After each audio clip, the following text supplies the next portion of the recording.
여러분 안녕하십니까?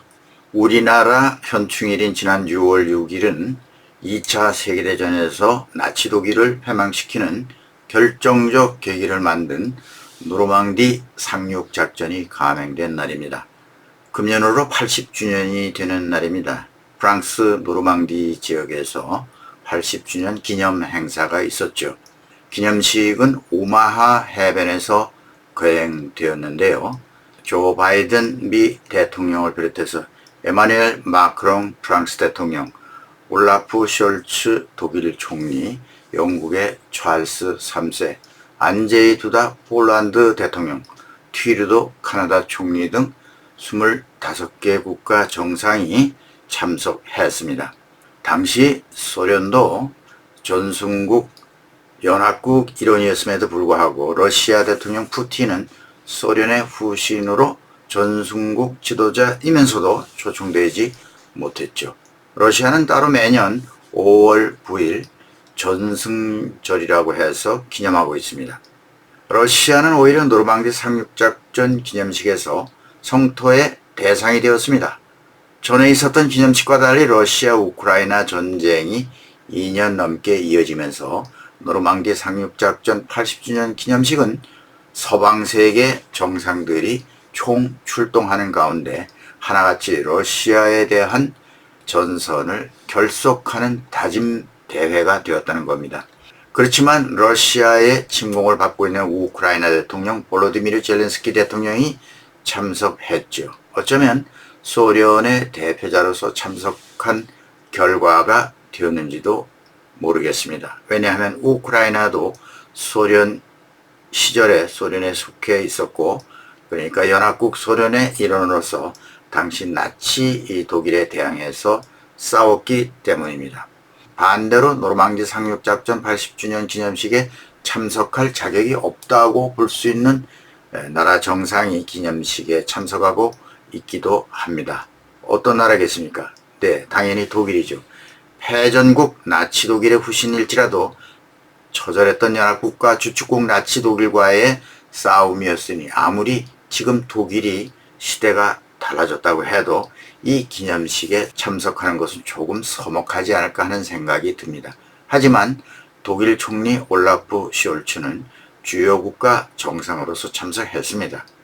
30년 전으로 돌아가서 그때만 해도 독일의 헬무트 콜 독일 총리가 과거의 죄과를 사죄하는 마음으로라도 노르망디 상륙작전 기념식에 참석하고 싶다 이렇게 말했을 때도 당시 노년층들은 절대 안 된다고 하면서 반대해서 참석하지 못했었죠. 하지만 세대가 바뀌면서 세월이 지나고 기억이 희미해졌나요? 노르망디 상륙작전 의미가 그때보다 그 의미가 바래졌는지 과거 연합국에 속해 있는 나라들은 적국이었던 독일을 우방으로서 받아들였습니다. 볼로디미르 젤렌스키 우크라이나 대통령이 이번 기념식에서 기립 박수를 받았다고 합니다. 무슨 얘기냐 하면요. 99세 미군 참전용사 멜빈 호위츠와 호응하는 장면을 언론은 크게 보도했지요.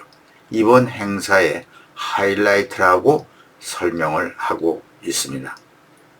휠체어를 탄 호위츠는 젤렌스키 대통령을 끌어안으며 당신은 국민의 구원자다 라고 말하자 젤렌스키 대통령은 아니다. 당신은 유럽을 구했다. 당신이야말로 우리의 영웅이다 라고 화답했다고 합니다.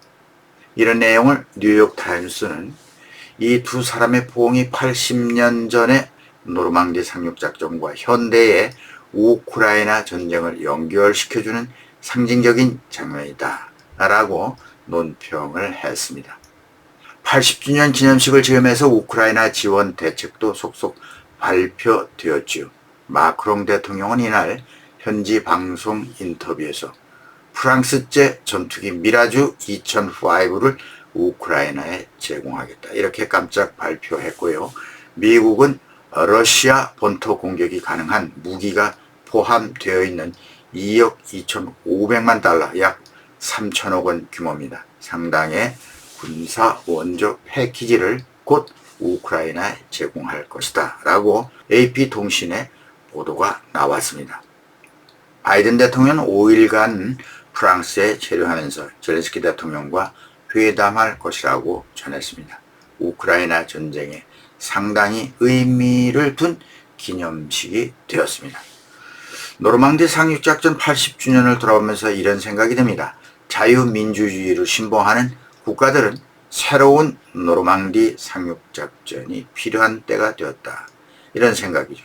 히틀러의 나치즘 독일이 아니라 나치 독일 히틀러 대신 독재자 블라디미르 푸틴을 몰아내야 하는 글로벌 사회의 새로운 위기 타결책인 것이죠.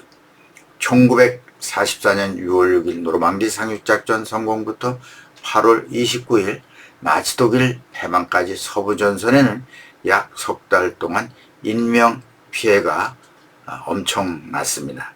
이것을 한번 살펴보겠습니다. 연합국 측은 행방불명자를 포함해서 사망자 8만 4,911명, 부상 15만 3,475명, 독일군 희생자 약 20만 명, 포로 20만 명 정도, 또 프랑스 민간인은 15,000명으로 희생되었다고 기록되어 있습니다.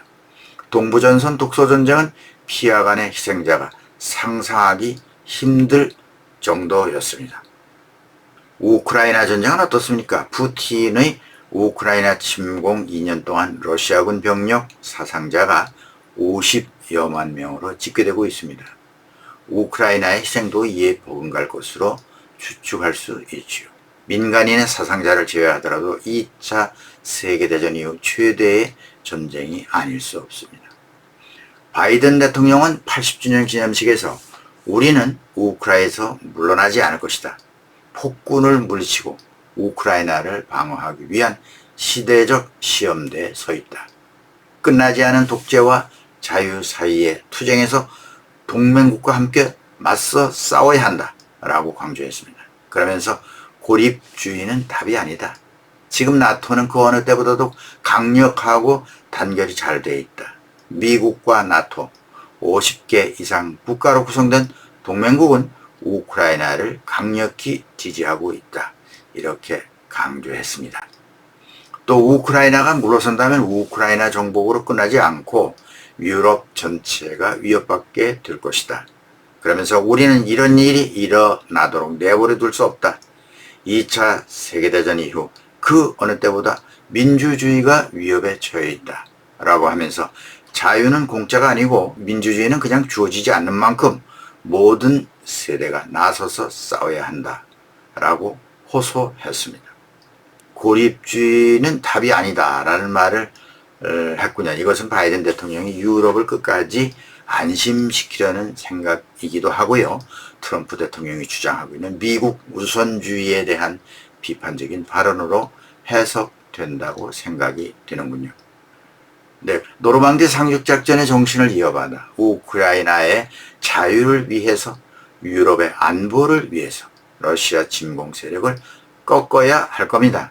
21세기 신 노르망디 상륙작전이라고 할까요?